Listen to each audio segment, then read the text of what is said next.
Greetings, fam, and welcome to another episode of Wine and Wisdom. It is time for us to sip, savor, and elevate our minds. I am Dr. Carlia East, the Whisperer, with all the words. This is our Q&A edition. I am so excited. I bring the wisdom, and you got the wine, so let's get started. Okay, so for our Q&A edition, I have two questions that I'm going to be covering today. So the first one is, why do I feel like I have to do everything for everyone, and how do I stop? Okay. Why do I feel like I have to do everything for everyone, and where and how do I stop? So this is the thing. At some point in our history, in our lineage, in our families, in our lines, we were taught that we had to be the primary. So if you are that person that's been chosen in your family, in your crew, in your unit to be the primary, then you have soaked up that position, which means a lot of things you automatically take the lead on. You're not even asked to take the lead on, you just take the lead on. And so the first thing that you got to start recognizing in dealing with this is the pattern. Okay. How can we break free from the fix it all the damn time mode? First of all, recognize your pattern. Ask yourself, like, how often do I find myself saying yes? And am I saying yes because I feel guilty for saying no? Right? Because that guilt sometimes comes from the thought process that we're being taught to serve and give and do unto others, which is great until it is a deficit of yourself, right? Also, yes, you should give, but there should also be a reciprocity there too, and not just you being the one always popping a vein and letting someone take your blood, right? So you've got to ask yourself, do I feel guilty for saying no? Do I feel valued when needed? That's a big one too. Let's say you come from a situation where you weren't counted on, right? Where you weren't given that love and understanding and that respect as others. And so now you're in the space now where you feel that it is there's a neediness, right? To feel wanted, to feel like you're needed. It makes you feel like you're somebody because maybe you didn't get that coming up. And so if you're using those as dynamics to pacify you, then you already know that's unhealthy. And then that's what happens when burnout occurs, because the people that are taking advantage of you on the opposite end of that, they're not loving you, they're using you. Okay. And so you want to recognize your patterns. Number two, you want to start saying no and understand that no is a complete sentence. It does not need to follow with a whole thesis.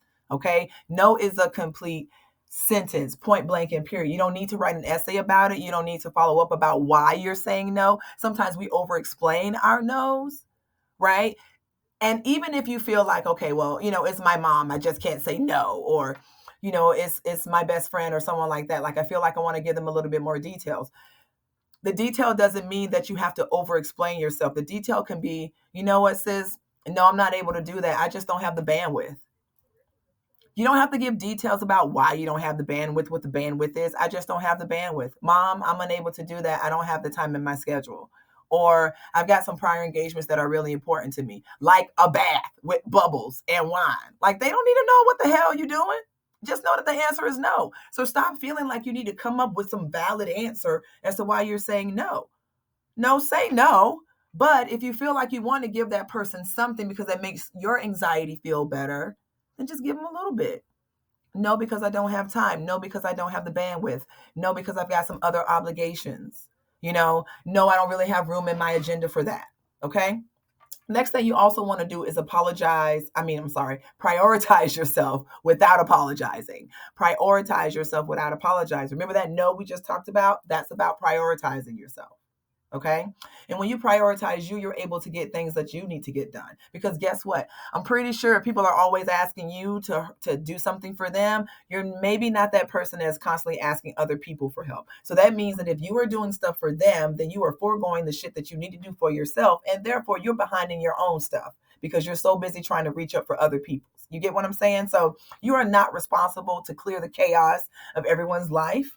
You deserve to be able to rest. You worked hard at doing whatever it is that you did that day. And that rest of the end of that day, the tail end of that, whether it's relaxation or whether it's watching a movie, doesn't have to be dedicated to somebody else.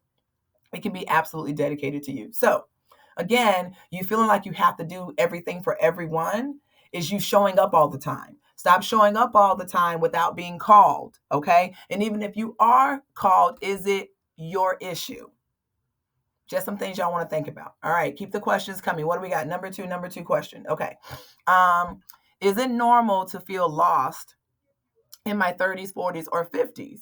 I feel like I should have it all figured out by now, but I don't. Okay, is it normal to feel lost in your 30s, 40s, and 50s? All right, so the short answer is hell yeah. Hell yeah. Y'all don't think that when I recognized, from taking my own blinders off that the divorce was necessary in my life, that shit didn't make me feel lost? Hell yeah, I felt lost. Absolutely. Losing yourself is part of the process of growth.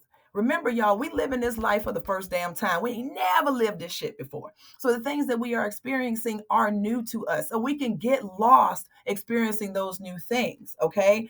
But the truth is, we have to break stuff down for ourselves. Number one, there's no rule book to life. Okay. So the fact that we get lost, the fact that we pivot, the fact that we turn or we spin or we spiral is part of our growth. What you can't tell me is that you didn't learn something on the opposite end of that. That there wasn't something that you picked up and you valued and you nurtured and you were able to carry with you because of that feeling of being lost. Sometimes when we are lost, that is when we find ourselves the most because there's nothing else there to distract us. Then we have to focus on our own shit. Okay. So there's no rule book. Growth never expires. You will always grow. So you will always find yourself stumbling at some point. And yeah, sometimes your ass might be lost. Okay. Also recognize that this journey is yours. So just because someone else feels all found and you feel lost doesn't mean that your shit is whack. It's everyone's individual journey. So stop comparing yourself to other people's journeys and what they're doing, the fact that they seem to have it all together. And please don't be using Facebook and social media as a way of aligning those things because that may not necessarily be the truth. Understand what it means to compare yourself to others. When you compare yourself to somebody else, you are robbing yourself of your own authenticity, right?